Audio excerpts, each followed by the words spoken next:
প্রথমেই বলে দিই, আমি কোনো রাজনৈতিক ব্যক্তিত্ব না, আর আমি মানুষের সেবা করাটা এটা আমার মনে ইনস্টিংক্টে রয়েছে। আমার মনে হয় যে ঈশ্বর যখন আমাকে এই মনুষ্য দেহ দিয়েছেন, তো আমাকে অন্যান্য দিক থেকে সুপিরিয়র কিছু করতে হবে। বাবা বলেছিলেন যে তুই যদি মিউজিক লাইনে যাস না খেয়ে মরবি। বলতে পারি যে আত্মগোপন করার জন্যই যোধপুর রাজস্থানে চলে গিয়েছিলেন। তো আমার ছোট জীবন খুবই কষ্টে গেছে মানে মা বাবার কষ্ট হয়েছে। আমাকে কোনোদিন কষ্ট করতে হয়নি, কিন্তু মা বাবা কষ্ট করেছেন। তো আমি হায়ার সেকেন্ডারি অবস্থায় সময় আমি গান বাজনা এটাকেই বেশি ফোকাস করেছিলাম।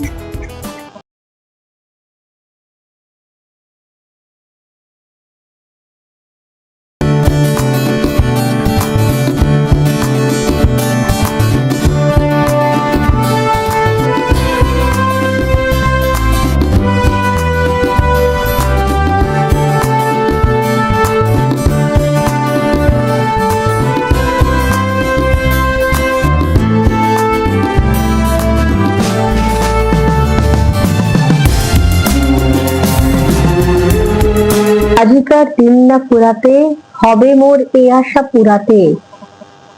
শেষ বসন্তের লাইন দিয়ে শুরু করলাম কেন, যাকে আমরা এই মুহূর্তে চ্যানেলে পেয়েছি সাথে, তিনি একদিকে ইঞ্জিনিয়ার, এমবিএ পাস আউট করেছেন এবং শিল্প জগতের সাথে এবং সামাজিক ভাবে অনেক লোকের সাথে তার ওঠা বসা। তো শিল্প যখন আছে, কবিতা তো একটু আসবেই। তো আজকের এই বিকেল বেলায় আমরা একটা খুব সুন্দর আড্ডা জমাবো মিস্টার ফাল্গুনী পুরকায়স্থ। নমস্কার। নমস্কার, কেমন আছো মা? হ্যাঁ, ভালো আছি। আপনি কেমন আছেন? আরে তোমাকে সেই ছোট থেকে বড় হয়ে দেখছি। হ্যাঁ, তোমার বাবা মা কথা আমার খুব মনে হয়, এবং বিশেষ করে যখন জনপ্রতিনিধি ছিলাম তখন তোমার বাড়িতে প্রায় যেতে হতো। এখনো তোমাদের কথা সময় অসময় শুধু আমাদের কথা নয়, কাকুর কথা তো মানে আমার এলাকানিধি বলে শুধু নয়, সবকিছুতেই তোমাকে আমাদের সবাই পাশে পেয়েছে। তো সেটা দিয়ে আমি শুরু করব। তোমাকে আমি জানি তুমি ইঞ্জিনিয়ার, তুমি এমবিএ করেছো, চাকরি করেছো, তারপরে তুমি জনপ্রতিনিধি ছিলে, তো কাউন্সিলর ছিলে, খুব ভালো করে আমি জানি। তো চাকরি জগৎ তো আছেই, জনপ্রতিনিধি হয়ে তুমি যখন এসেছো ভোটে কোনোদিন হারোনি। এই অভিজ্ঞতাগুলো একটু আমাদের কাছে বলো। ব্যাপারটা হচ্ছে, আমি প্রথমেই বলে দিই, আমি কোনো রাজনৈতিক ব্যক্তিত্ব না, আর আমি মানুষের সেবা করাটা এটা আমার মনে ইনস্টিংক্টে রয়েছে। আমার মনে হয় যে ঈশ্বর যখন আমাকে এই মনুষ্য দেহ দিয়েছেন, তো আমাকে অন্যান্য দিক থেকে সুপিরিয়র কিছু করতে হবে। কারণ if I am doing something যেটা ঈশ্বর সৃষ্ট অন্য জীব, তাহলে আমার মনুষ্য দেহের জন্মের কি লাভ হবে? তো আমার জীবনে সবসময় টার্গেট ছিল আমাকে একটা উন্নত জীব হতে হবে। তো প্রথম জীবনে আমার একটা ধারণা ছিল যে উন্নত জীব হতে গেলে আমাকে তৈরি হতে হবে, জ্ঞান অর্জন করতে হবে। তো জ্ঞান অর্জন করতে হবে, সেটা তো আমার মা বাবা আমাকে ঠিকমতো ভাবে গাইড করেছেন। কিন্তু প্রথম স্কুল লাইফে আমি আমার মাকে দেখেছি দেবব্রত বিশ্বাসের কাছে যেতে গান শিখতে। আচ্ছা। আমার বাবা ওস্তাদ মগরাজ ভগতের কাছে ক্লাসিক্যাল শিখতেন। দেবব্রত বিশ্বাস মানে জজ দাদু যাকে বলি, ওনাকে ছোটবেলায় দেখেছি। মঞ্জুশ্রী চাকির নাম নিশ্চয়ই শুনেছি, বিরাট বিদ্যুৎ আমার মাসি।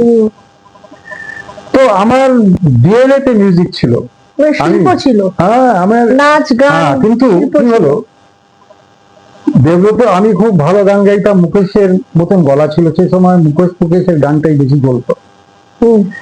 তো দেবব্রত বিশ্বাস বলতেন, তুই আমার গলাটা পেয়েছিস, তুই গাইতে পারবি। তুমি যদি আমাকে ইউটিউবে দেখো দেবব্রত বিশ্বাসের গান, তাতে অনেকেই কমেন্ট করেছেন দেবব্রত বিশ্বাসের মতন গান গাইছে। আমি খালি কপি করতাম। আমি তো গান শিখিনি। তো যাই হোক, আমার বাবা বলেছিলেন যে তুই যদি মিউজিক লাইনে যাস না খেয়ে মরবি, কেননা মিউজিকে পারদর্শী হয় টাকা রোজগার করে সংসার চালাবে, হ্যাঁ, এরকম তোমাদের যে সময় সেই হ্যাঁ, সময় হ্যাঁ, ভাবনা চিন্তাতে হ্যাঁ। মধ্যবিত্ত কেন তোমাকে বাঙালি আগে সমাজে, বলে দিই, হ্যাঁ একদমই তাই। আমি যাই তোমাকে বলি, আমার যে সময় আমি তৈরি হয়েছি,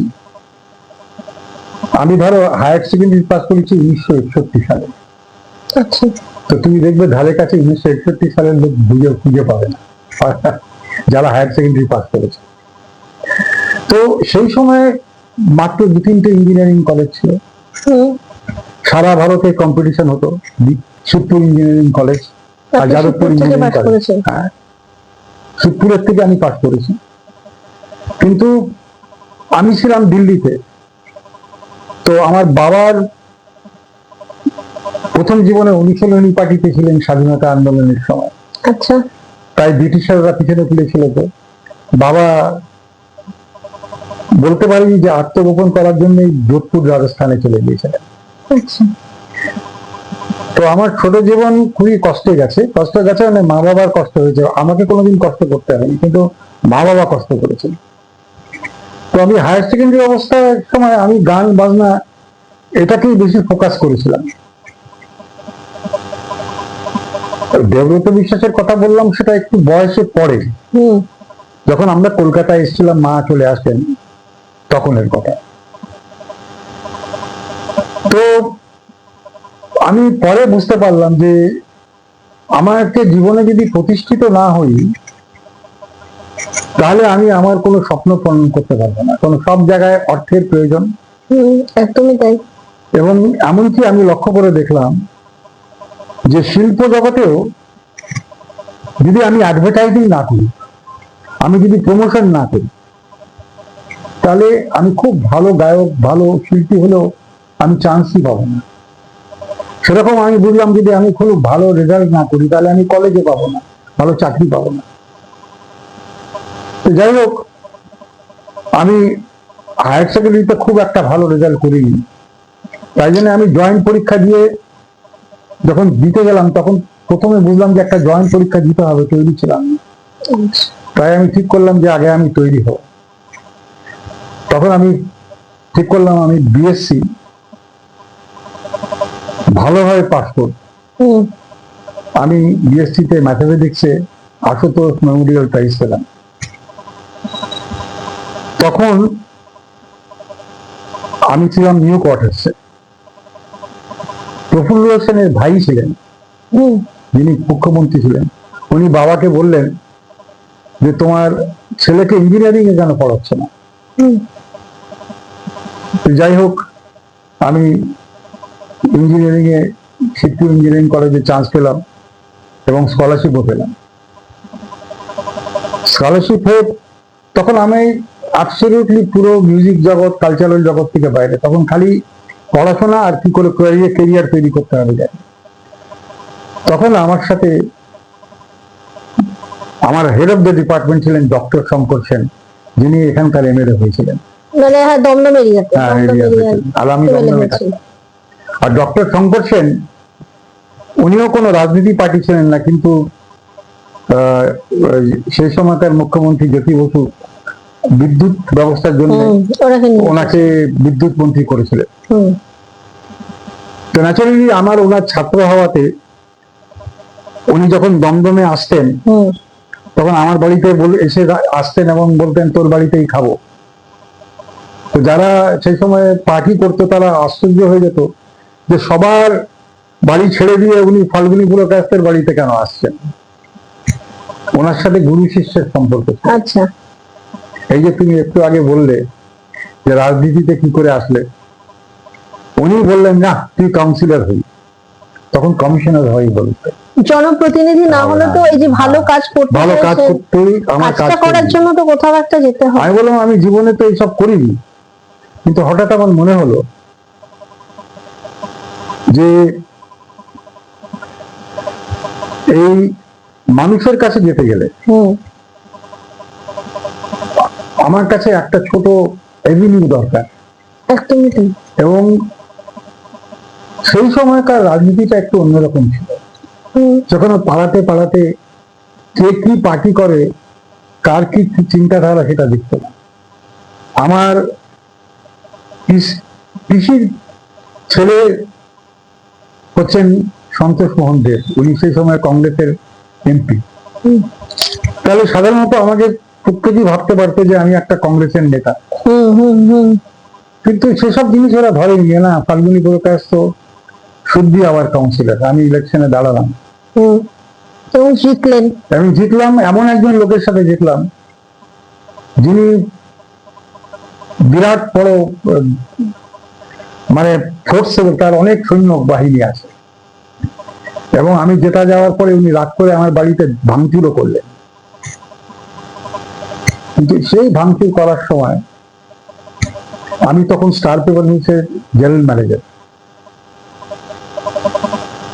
আমাদের ওয়েস্ট পেপার ইম্পোর্ট করতে হয়, আমার সালাউদ্দিনের সাথে আলাপ ছিল খিদিরপুরে।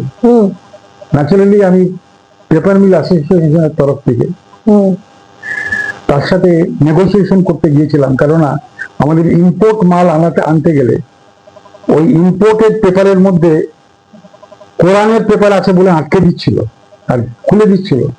ভলিউম বেড়ে যাওয়াতে আমাদের দাম বেড়ে যাচ্ছিল। তো আমাকে ওদের সাথে একটা সেটেলমেন্ট করতে হয়েছিল যে ভাই তুমি এটা করো না, তোমাদের ডোনেশন দেবো। তাকে খবর দেওয়াতে সে 2 গাড়ির লোক এসে হাজির হলো এবং তাদের দৃষ্টিতে এসে যিনি এটা করেছিলেন তার কাছে গিয়ে বললেন, যদি ফাল্গুনী প্রকাশের কাছে গায়ে হাত দেন তাহলে আপনাকে উড়িয়ে দেবো। হঠাৎ তারা অবাক হয়ে গেল, আর আমিও নিজে অবাক হলাম যে রাজনীতিটা কি এতই নোংরা যে রাজনীতি করতে গেলে মারামারি করতে হবে। আমি তো সেটা চাইনি। আমি নির্দল ছিলাম। সে সময় আমি হঠাৎ ভাবলাম যে না, এইসব করে কোনো লাভ নেই। কিন্তু পরের মুহূর্তেই ভাবলাম যে ঈশ্বর আমাকে একটা চান্স দিয়েছেন লোকেকে। আমি আজকে গর্বের সাথে বলতে পারি যে আমার এলাকাতে শুধু দ্বন্দ্ব নেই, প্রথম লাইট, প্রতিটি জায়গায় লাইট আনা আমি নিয়ে আসলাম ইন্ডিয়ান অ্যালুমিনিয়ামের। কেন, আমি একটা বড় পজিশনে ছিলাম, আমার বন্ধু বান্ধবরা ওখানে জেনারেল ম্যানেজার সিইও ছিল, তারা ডোনেশন করলো, আমি সমস্ত লাইট লাগালাম। আমি রাস্তার বন্দোবস্ত করলাম। এমপি ল্যাডের টাকা, এখানকার না, আসামের এমপি ল্যাডের টাকা দিয়ে আমি এখানকার রাস্তা তৈরি করলাম, যে রাস্তাটা আজও আছে। আমার বলতে বাধা নেই, এরপরে খালি প্যাচ ওয়ার্ক হয়। প্রতিটি জায়গায় আমি মন্দির তৈরি করলাম। মন্দিরটা তৈরি করলাম এই কারণে যে মন্দিরের সামনে এই ধর্মগুরু লোকেরা মদ্যপান করে মারামারি করতে পারবে না। সেটা হলো আজকে হিন্দুস্তানি বস্তি, নেপালি বস্তি এবং সব জায়গাতে এক একটা করে মন্দির আছে। আমি স্কুল তৈরি করলাম। খ্রিস্টান পাড়াতে খ্রিস্টানদের জন্য একটা ছোট চার্চ তৈরি করে দিলাম, ছোট যীশু খ্রিস্টের মন্দির তৈরি করে দিলাম, পাকা জলের বন্দোবস্ত করে দিলাম। আমাকে সাহায্য করলেন অসিত দাস শর্মা বলে এক ভদ্রলোক, উনি মারা গেছেন সিপিএম এর। উনি আমার খুব ক্লোজ ছিলেন। উনি, আমি বলতে পারি যে উনি অনেকটা সুভাষদার মতন। উনি যাই কিছু বলুক, সুভাষদা আমাকে প্রচুর মানে ভালো কাজ করার জন্য করেছেন। উনি জানতেন আমি কোনো পার্টির লোক না। তো এইভাবে মানুষের মধ্যে কাজ করতে আরম্ভ করলাম এবং কাজটা করলাম এইভাবে যে আমি তাদের সার্ভেন্ট। শুধু তাই নয়, আপনাকে আমি দেখেছি যে ঘরে ঘরে ফ্ল্যাটে ফ্ল্যাটে মানে দরজা নক করে করে জিজ্ঞেস করতে, এবং অ্যাম্বুলেন্স বার করেছেন রাত বিরেতে ফোন করলে ফাল্গুনী প্রকাশ তো ঠিক আছে, বা ফাল্গুনী ফাল্গুনী কাকু, আমি সব সেগুলো দেখেছি। আমি একটা কথা বলি, আমি আজকেও আমাকে দেখো পাড়াতে কেউ আপনি বলে কথা বলে না। এটা কোনো মেয়েরা কোনোদিন করে আপনি বলে কথা বলে না। সব বাচ্চারা আমাকে দাদু আর আপনি তুমি বলে কথা বলে, আর পুরুষরা হয়তো আপনি বলে কথা বলে, কিন্তু মেয়েরা বলে। এটা একটা, আমি 28 জনের মা, 28 জনকে মা বলে ডাকতে পারি। This is my achievement. আমি ঈশ্বরের কাছে কৃতজ্ঞ। হ্যাঁ, আমি কোম্পানিতে জেনারেল ম্যানেজার হয়েছি, আমি চিফ এক্সিকিউটিভ হয়েছি, সারলা জেমস লিমিটেডের প্রেসিডেন্ট হয়েছি, হুম, কিন্তু এক নিমেষে 1990 সালে মালিক পক্ষ যখন 200 জনকে ছাঁটাই করে দিচ্ছিল, তখন আমি প্রতিবাদ করে বললাম আমি 200 জনকে ছাঁটাই করতে দেবো না, আমি একটা অল্টারনেট কাজ দিচ্ছি। উনি আমার কথা শুনলেন না। আমি বললাম তাহলে আমি আপনার সাথে কাজ করবো না।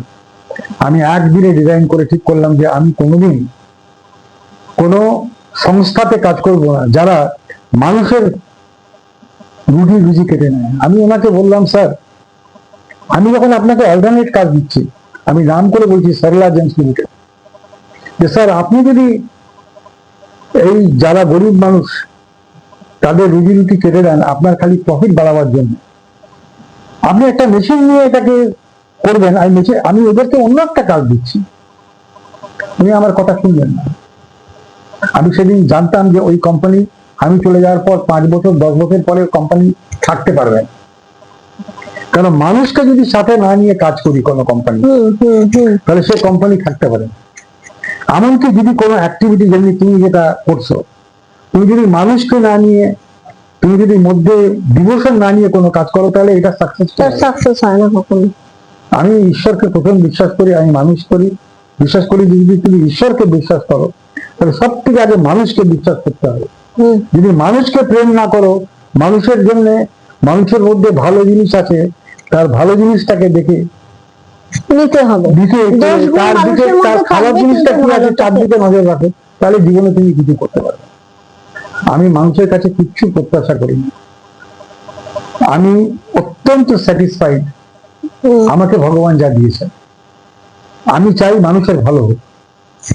আমি অ্যাট দ্য সেম টাইম, আজকে 80 বছর বয়স পার হয়ে গেছে, আমি প্রচন্ড দুঃখিত যখন আমি দেখি যে নিজের স্বার্থের জন্য যারা একটা বিশেষ পন্থী ছিল, যারা মানুষের তারা ঝট করে একটা অন্য দলে চলে গেল, যারা বিভেদকেই বিশ্বাস করে, মানুষের বিভেদকে বিশ্বাস করে। আমি মানুষের জন্য যে টাকা অ্যালটমেন্ট হয়েছে সেই টাকার থেকে ভাগ বসায়, আমি এটা সহ্য করতে পারি না। তুমি নিজে বলো মা, আমি যে আমাদের এরিয়াতে যে কাজগুলো করেছি, তোমরা তো সবাই জানতে, টাকাগুলো লোককে নিয়ে, লোকের কাছ থেকে নিয়ে এসে নিজের টাকা রোজগার করে, সবাইকে সাথে নিয়ে কাজ করে, তাই জন্যই তো নিজের কাজ, সেটাই তো কাজ।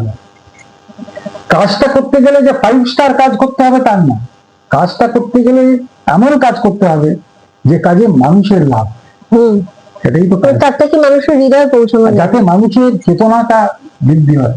একটা মানুষ মানুষের মতো কাজ করতে পারে, এমন কোনো মানুষ নাই যার মধ্যে একটা বিশেষ গুণ নেই। তুমি তো এত কাজ করেছো, এবং তুমি পেশায় ইঞ্জিনিয়ার ছিলে, এবং আমি শুনেছি তুমি ইন্স্যুরেন্সের সাথেও যুক্ত ছিল। না, আমি তোমাকে বলি, আমি ইলেকট্রিক্যাল ইঞ্জিনিয়ারিং পাস করে, আমার একটু ক্যারিয়ার বলি, আমি বিএ কলেজ থেকে পাস করে আমি সারা ভারতের কম্পিটিশন পরীক্ষায় টাটায় ইলেক্টেড হই ম্যানেজমেন্টে। আচ্ছা, 50 জন সারা ভারত থেকে সিলেক্টেড।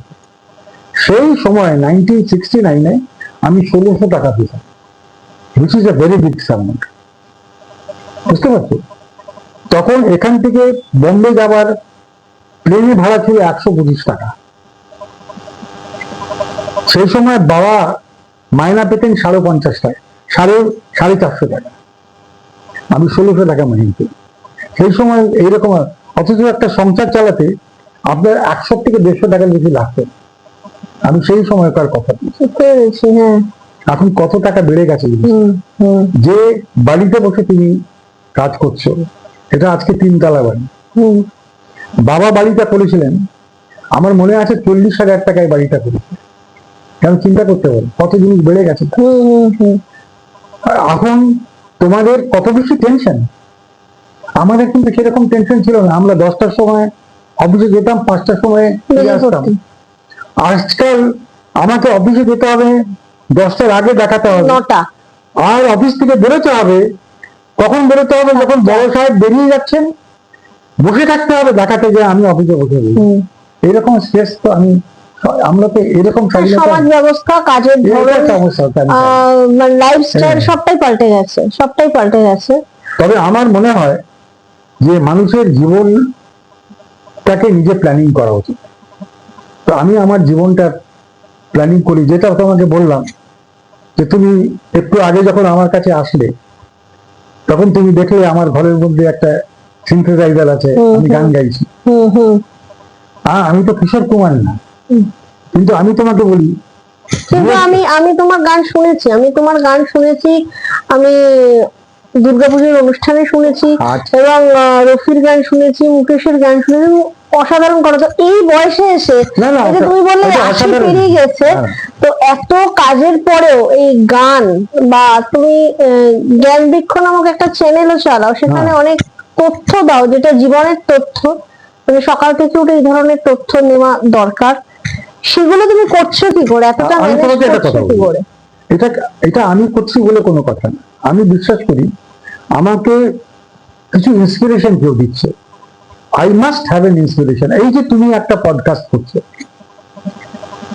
আমি তো আমি জানি এটাতে তুমি যতখানি লেবার দিচ্ছ, যতটা টাইম দিচ্ছ, যিনি ক্যামেরা চালাচ্ছেন দেখছেন, হি ইজ টোটালি ডেডিকেটেড। হুম উনি নিজের একটা ইমিডিয়েট রিটার্ন অফ ইনভেস্টমেন্ট ওনার নাই। আমি জানি যদি উনি ঠিক মতো ভাবে করেন, একটা বিরাট শক্তি এসে ওনাকে হেল্প করে দেবে, একটা দিন হবেই। আমিও জীবনে এইভাবেই ঠিক করি। আমাকে অনুপ্রেরণা দিয়েছে আমার স্ত্রী। আচ্ছা। আমি কোভিড এর আগে পর্যন্ত সোশ্যাল ওয়ার্ক করতাম, কিন্তু গান ইত্যাদি লেখা এইসব গুলো কিছুই করতাম না। তুমি যদি আমার ইউটিউব 3টে চ্যানেল আছে, ফাল্গুনি পুরকায়স্থ নাম লিখে যদি বের করো তাহলে পেয়ে যাবে। আবার স্টুডিও লিটল স্পেস, যেটা তুমি অভির চ্যানেল, সেখানেও পেয়ে যাবে। জ্ঞান বৃক্ষটা আমার চ্যানেল। তো সেটা দেখবে যে সবগুলোই 2021-এর পরে, অর্থাৎ কোভিড এর পরে।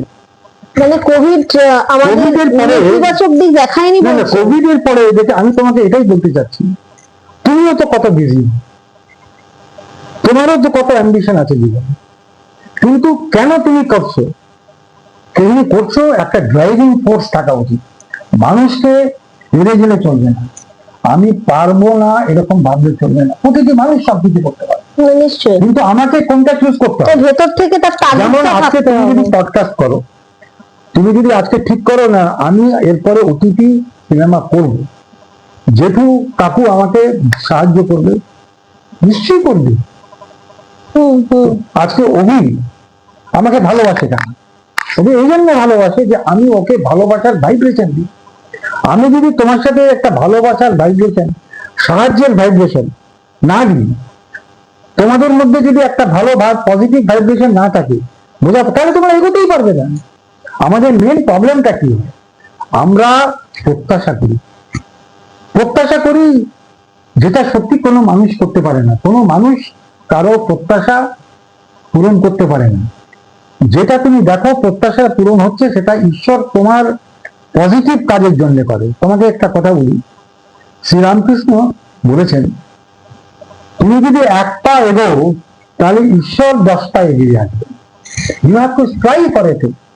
আমি একটা চেষ্টা করলাম, আমি ধরো আজকে তুমি ঠিক করলে যে আমি ওটিপি করবো, ওটিটি, হ্যাঁ ওটিটি প্ল্যাটফর্ম। করবো, তুমি যদি চেষ্টা না করো তাহলে তোমাকে সাহায্যটা করবে কি? ভেতর থেকে তাগিদ থাকতে তাগিদ হবে। তাগিদ থাকতে হবে। তো আমারও সেরকম তাগিদ ছিল যে আমি যখন কোভিড হয়ে বাড়ির থেকে আমাকে বেরোতে, কেন আমি তো সার্ভে করতাম, আমি তারপরে কোম্পানি শুরু করি। তোমাকে 1990 পরের থেকে আমি নিজের কোম্পানি শুরু হয়েছে। আমি আমি যখন এত বড় পজিশন থেকে ছাড়লাম, তো লোকে আমাকে বললো, বাড়ির লোকেরা বললো, মানে যারা আমার আত্মীয় না, যে এত বড় চাকরি ছেড়ে দিলেন, তো ঘরটা চলবে কিনা। আমার স্ত্রী বললেন, আমি 100% শিওর তুমি পারবে। আমার বলতে একদম দ্বিধা নাই।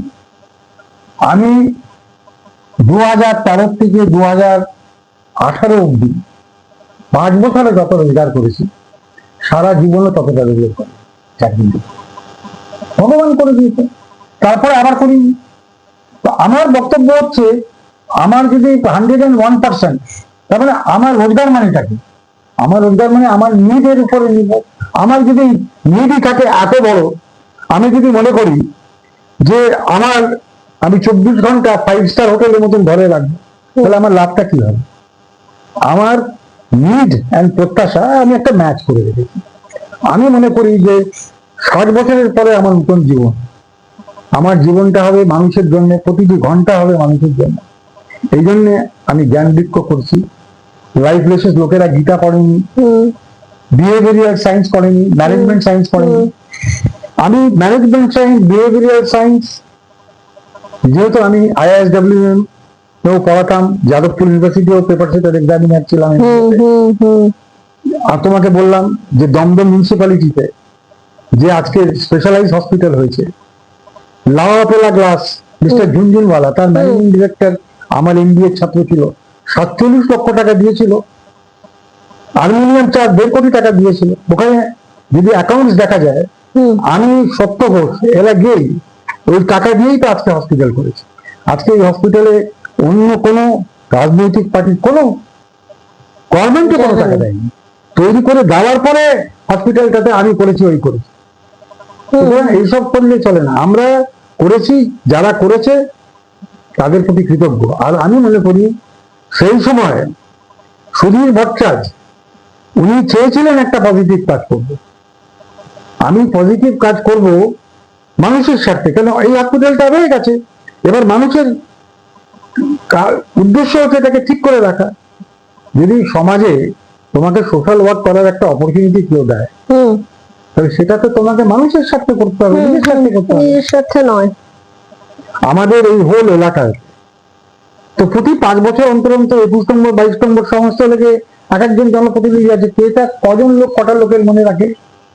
এই তো কালকে আমি 26 জনকে নিয়ে এখানকার লোকাল তীর্থ ভ্রমণে যাচ্ছি। আচ্ছা, লোকাল তীর্থ ভ্রমণে হ্যাঁ, তীর্থ ভ্রমণে তো তুমি অনেক আমি আগে 500টা করি বছরে। আচ্ছা। কেন করি? করি মানে নানা জায়গার থেকে অর্থ জোগাড় করে, নিজে টাকা দিয়ে কন্ট্রিবিউশন করে। এই জন্য করি যে তারা বাড়ি বুড়ো মানুষদের সাথে লোকেরা কথা বলে না, হ্যাঁ, এটা একটা বিশাল বুড়ো মানুষের সাথে কথা বলে না। হ্যাঁ, কিন্তু আমার বক্তব্য হচ্ছে বুড়ো মানুষদের সাথে কথা বললে আমার আজকের যুগ আর তোমার যুগে এক নাও হতে পারে। বুড়ো মানুষেরও বোঝা উচিত যে তোমাকে অ্যাডজাস্টমেন্ট করতে হবে, নতুন যুগকে বুঝতে হবে। আর ছোটদেরও বুঝতে হবে যে বুড়ো মানুষের অভিজ্ঞতা থেকে কি নেওয়া যায়।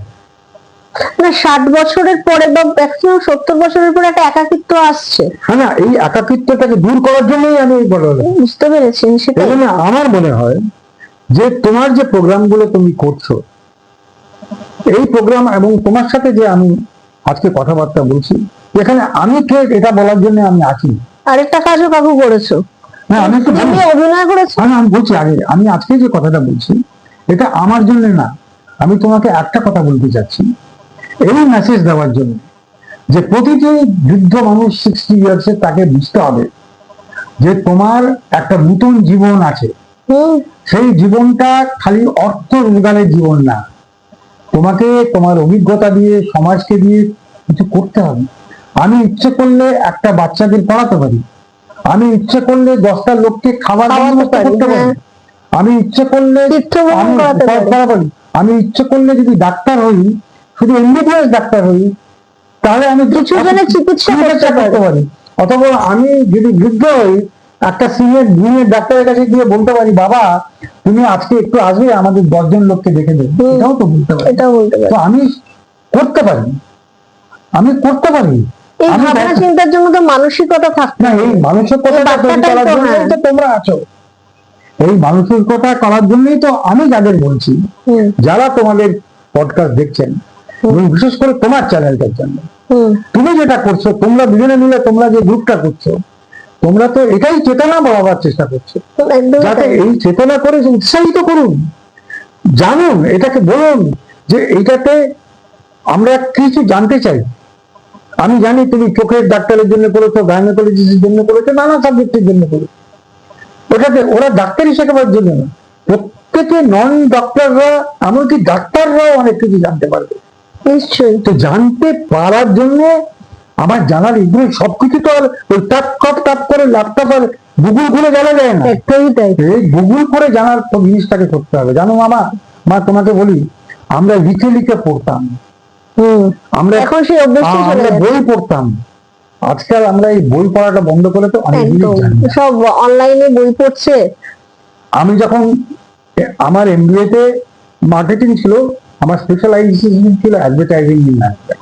আচ্ছা। এবার এই অ্যাডভার্টাইজিং ম্যানেজমেন্ট করাতে যখন আমি loss prevention association of India লিমিটেডের রিজনাল হেড হই, তখন আমার একটা কাজ হয় যে এই সেফটি সম্বন্ধে ফিল্ম তৈরি করা এবং ন্যাশনাল চ্যানেলে এগুলোকে করা। হুম তখন আমি দয়াল নিলানি, গোবিন্দ নিলানি এবং বড় বড় লোক, সমস্ত লোকের সাথে যারা ফিল্ম ডাইরেকশন করে তাদের সাথে, আমি তো বম্বেতে ছিলাম, হুম তো বম্বেতে আমি বান্দ্রাতে থাকতাম। হুম তো বান্দ্রাতে বিবেকানন্দ ক্লাব ছিল, হুম বিবেকানন্দ ক্লাবে শক্তি সামন্ত সবাই আসতো।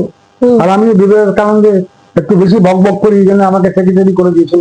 ইয়াং ছেলে দৌড়াদৌড়ি করে, কারণ আমি সবসময় জানতাম যে যদি কোনো কাজ করার সুযোগ হয় তাতে শেখার সুযোগ হয়, হুম এবং তার 10টা লোকের সাথে কথাবার্তা বললে you can get many things. তুমি আশ্চর্য হয়ে যাবে, আমি অগণিত ফিল্মে আমি ডাবিং করেছি। আচ্ছা। হ্যাঁ, ওই তো ডাবিং করবি, ডাবিং করে দিন। হ্যাঁ ঘুরে ঘুরে করে ডাবিং করেছি, কত বইতে পড়েছি তাই। হ্যাঁ, তারপরে এই মানে আমার অনেক বন্ধুদের মানে কতগুলো বইতে কাজ করেছি আমি। এই যে দুলাল লাহিড়ী, হুম দুলাল লাহিড়ী, এবং তুমি বোধহয় জানো, তুমি দেখেছ বোধহয়, স্বপ্নের বাজার বলে একটা সিরিয়াল হয়েছিল, খুব বড় হিট করেছিল। হুম স্বপ্নের বাজার ছবিতে মেন রোলটা, ভিলেনের রোলটা আমি করেছিলাম। দুলাল লাহিড়ী, এটা আনন্দবাজার পত্রিকা, ওটা আমি প্রাইজও পেয়েছিলাম। তাছাড়া কি বলে নরক গুলজার বলে একটা সিনেমা হয়েছে, হুম হয়েছে। সেই নরকগুল সিনেমাতেও আমি ওই মারাগাড়ির রোলটা করেছিলাম। হুম। কিন্তু দেখলাম যে আমার মতো লোকের ওই ঘন্টার পর ঘন্টায় এমটি গানে বসে থাকা, ওটা আমার পক্ষে ভালো লাগে না। সম্ভব করেছি। ছিল না। তো এটাতে করে কি সব জায়গায় দেখে আসলাম, হুম দেখে এসে বুঝলাম যে প্রতিটি মানুষের প্রতিটি এরিয়া এক একটা স্পেশালাইজেশন আছে। হুম আমি পৃথিবীকে আনন্দ করেছি। আর এখন আমি দেখি যে যে বৃদ্ধ অবস্থাটা মানুষদের একটা বিরাট বড় প্রবলেম এদিকে। হুম 60 বছর থেকে মানুষ কিন্তু 85-90 পর্যন্ত পাচ্ছে। হুম। আয়ুর গড় আয়ু। এবার কি হচ্ছে, বুড়ো মানুষরা প্রত্যাশা করে তাদের সন্তানদের কাছে, হুম এবং কোনো সন্তান লিখে দিতে পারে না যে তাকে কলকাতাতেই চাকরি পাবে, শুধু সাথে থাকবে, বিয়ে হলে তো বিয়ে হয়ে চলে যাবে। কিন্তু সবাই মিলে যদি একটা সুন্দরভাবে অ্যারেঞ্জমেন্ট করা যায়, যেমনি প্রবীণ নাগরিক সমিতি তৈরি করেছেন ডক্টর অলোক গুহ, হুম হুম হুম সব বুড়োরা মিলে, তাদের ফোন নম্বর আছে, ইত্যাদি আছে, পাড়াতেও করা যায়। তুমি বোধহয় লক্ষ্য করে দেখবে যে আমাদের পাড়ায় একটা রামের চায়ের দোকান আছে। হুম আমি রোজ সকালে, যদিও এখন আমি কাউন্সিলর না, আমি যাই। আমি ওখানে এই জন্য যাই, সমস্ত বুড়ো মানুষ বা অন্যান্য লোকেরা এসে তাদের সাথে দেখা হবে, দেখা হয়, এরা আমার কাছে সকালবেলা জিজ্ঞেস হ্যাঁ করে। চায়ের দোকানে। কারণ এখনকার যারা জনপ্রতিনিধি, ডিউ রেসপেক্ট টু দেম, তাদের ঠিক এই করার সময় নেই, কারণ এটা ওদের প্রফেশন। প্রফেশন মানে বুঝতেই পারছো কি বলবো। তো আমার কাছে তো প্রফেশন ছিল না, আমার কাছে ছিল সেবা। সুতরাং সেটা করা হয়, এবং হয়তো বুড়োদের আমি চাও খাওয়াই, বা অনেক সময় হয়।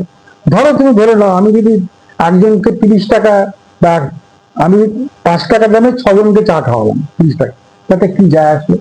সেটাই। তাই একটা লোকের ভালোবাসা তো দেওয়া যায়। তো আমার মনে হয় যে আমার জীবনটা একটা বিরাট স্টেজের মতন। আমার নানা এবং সময় অনেক জায়গায় অনেক ব্যাপারের সাথে তুমি যুক্ত হয়েছো এবং অভিজ্ঞতা সঞ্চয় করেছো, মিশেছো এটা রোল সব দিকে। ভগবান আমাকে নানা সময় নানা রকম রোল দিয়েছে। আমি শুরু করেছিলাম বাপ্পা হয়ে, বাপ্পা দা, মানে ফাল্গুনি না বাপ্পা। তারপরে দেখলাম বাপ্পা দা হলাম, তারপরে দেখলাম বাপ্পা কাকু হলাম, বাপ্পা তারপর জেঠু হলাম, এখন আমি বাপ্পা দাদু, এখন আমি দাদু হয়ে গেলাম। এটার থেকে বড় আমার মনে হয় স্যাটিসফ্যাকশন আর কিছু নেই। হ্যাঁ, এটা ঠিক। আমি আমার এলাকার জন্য অ্যাম্বুলেন্স দিয়েছি, আমি সবাই যান করেছি, আমি মেডিকেল ক্যাম্প ম্যাক্সিমাম করেছি, 2667 জনের স্থানীয় অপারেশন করিয়েছি, সবই সম্ভব। তাতে আমার স্ত্রী ডক্টর মৃদুলা পুলক আমাকে হেল্প করেছেন। তাছাড়া সব থেকে বেশি হেল্প করেছে, মানুষকে যদি তুমি সম্মান দাও, মানুষ তোমাকে সম্মান দেবে। একদমই তাই। তুমি যদি মানুষকে সম্মান না দিয়ে ভাবো আমি ওর কাছ থেকে কিছু আদায় করে নিলাম, হবে না। প্রত্যেককে তার সম্মানের যথাযথ যথেষ্ট সম্মান দিতে হবে। সম্মান দিতে হবে। If you want to be great, তোমাকে চেষ্টা করতে হবে ভগবান হবার। অর্থাৎ তুমি যদি পরীক্ষায় 60% মার্কস পাবো টার্গেট করো, তাহলে তুমি 60% পাবে না, 40-50 40 পাবে। পাবো। আর আমি তুমি 100 যদি চেষ্টা টার্গেট করে করলে 100 করো, তাহলে পারো। সেটাই তো আমি টার্গেট 70 করেছি, 75 আসবে। আমি দেবতুল্য মানুষ হওয়ার চেষ্টা করবো, তাই আমি একটু মানুষ হওয়ার চেষ্টা করছি। এই জন্য প্রতি সোমবার হরিসভায় বক্তৃতা দিই, লোকসভা তোমার যেখানে লোকনাথ মন্দিরে প্রতি মঙ্গলবারে লাইফ লেসেন্স বলি, ভগবানের কথা বলি না। লাইফ লেসন না, ওরা তো জীবনের কথাই বলেছে, গীতাতে তো জীবনের কথা বলা আছে। আমি তোমাকে বলি না যে বসে বসে ভগবান ভগবান রাম রাম রাম রাম করো, আর পাশে একটা লোক না খেয়ে পারছে, তাকে একটা রুটি দেবে না। একদমই না। যে আমরা বাড়িতে কি একজনকে সাহায্য করতে পারি না? আমার বাড়িতে যে কাজ করছে তাকে কি মিষ্টি কথাও বলতে পারি না? আমি তোমার মধ্যে একটা পজিটিভ জিনিস দেখছি, তোমাকে বলতে পারি না মা কি সুন্দর, তোমার এত প্রতিভা আছে। হ্যাঁ, এই যে তুমি আমি যে এখানে প্রোগ্রাম গুলো করি, তুমি তো জানো এই প্রোগ্রামটা কি এরা কি টাকা দেয়? এই টাকাটা কি ওরা দিয়েছিল? না। তাহলে এই প্রোগ্রামটা করতে গেলে কিছু করতে হবে, কোনো ভালো জিনিস করতে গেলে নিজেকে কিছু ত্যাগ করতে হবে, জোগাড় করতে হবে, একদম। তার জন্য প্রচেষ্টা করতে হবে। আমি কিছু প্রচেষ্টাই করলাম না, প্রোগ্রাম হয়ে যাবে। সেটাই। তোমার কবিতা এখন লোকে আশ্চর্য হয়ে গেছে, আমাকে 10 জন লোক জিজ্ঞেস করেছে, তারপরে তোমার দেখিয়ে দিয়েছি। আমার বক্তব্য হচ্ছে আমাদের সৃষ্টিকে ভগবানের যে প্রতিভা তোমার মধ্যে দিয়েছে, আমার মধ্যে দিয়েছে, ওনার মধ্যে দিয়েছে। আমাকে প্রথমে বুঝতে হবে খালি প্রতিভাটা আমার মধ্যে নাই, ওনার মধ্যেও আছে, তোমার মধ্যেও আছে। আমি যদি এটা মনে করি যে তোমার মধ্যে যে প্রতিভাটা আছে সেটা যদি ভুল মূল্যায়ন করো, তাহলে তুমি সময় নষ্ট করছো। আমার প্রতিভা কম বেশি সব জায়গায় দেওয়া আছে, আমাকে তাকে আমার লালন যে পালন লাইনটা করতে আছে হবে। তাতে আমাকে এগোতে হবে। বলো মা, আর কি চাও জানতে?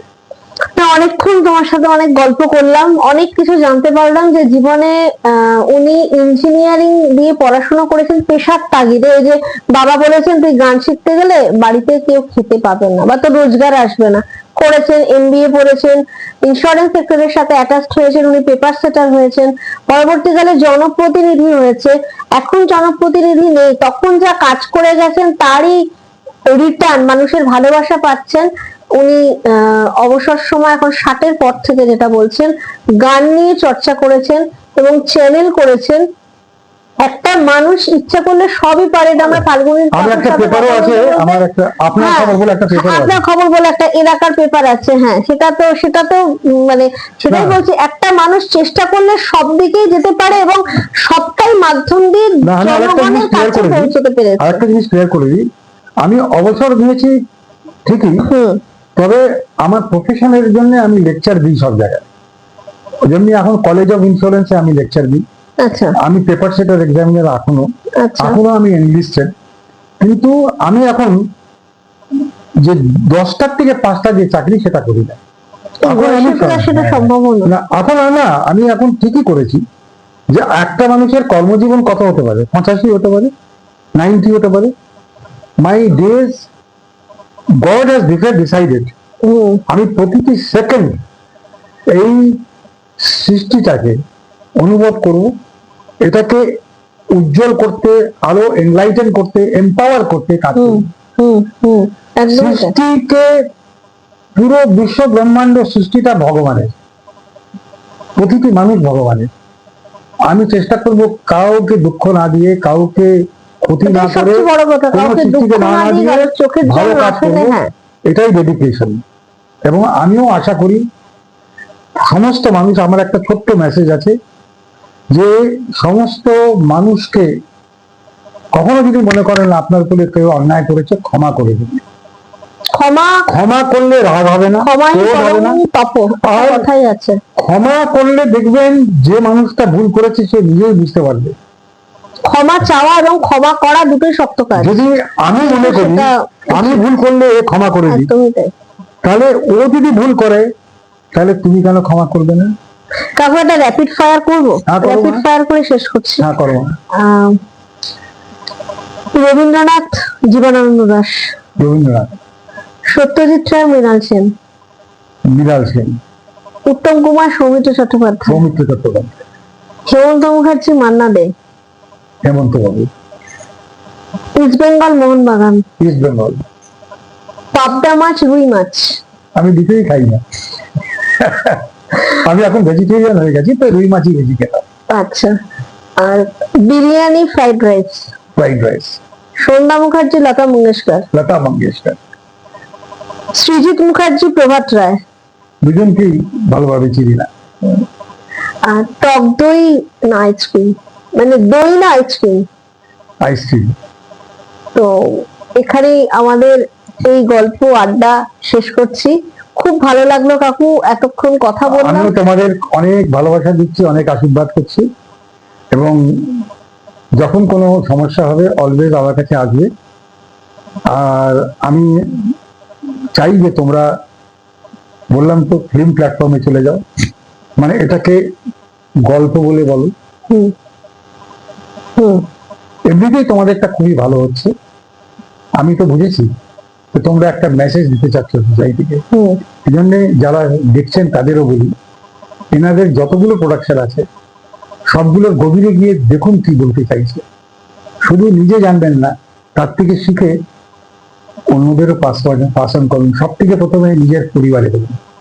ধন্যবাদ। অনেক ধন্যবাদ, অনেক ধন্যবাদ কাকু।